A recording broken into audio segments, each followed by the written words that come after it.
रात के 2 बजे थे। गांव की सड़कें सुनसान थी। रमेश देर रात दुकान बंद करके घर लौट रहा था। ठंडी हवा चल रही थी और कोहरा इतना घना था कि कुछ दिखाई नहीं दे रहा था।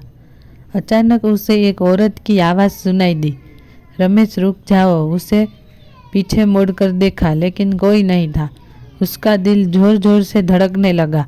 उसने कदम तेज किए मगर आवाज़ फिर आई, रमेश मेरे पास आओ।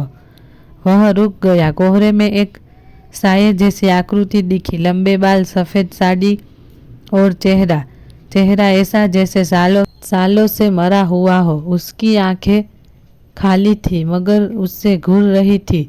तू कौन है?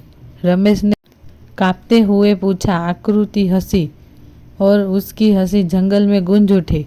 मैं वही हूँ जिसे तूने उस रात छोड़ दिया था। रमेश को याद आया वो पुरानी बात, जब उसने अपनी प्रेमिका को जंगल में अकेला छोड़ दिया था। उस रात के बाद वह कभी नहीं लौटी। आकृति पास आई। उसका ठंडा हाथ रमेश के कंधे पर रख दिया।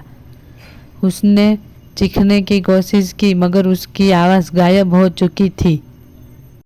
अगले दिन गांव वालों को सड़क पर रमेश का बैग मिला मगर रमेश वो कभी नहीं मिला। हर रात उस जंगल से एक औरत की आवाज़ अब भी सुनाई देती है, रमेश मेरे पास आओ।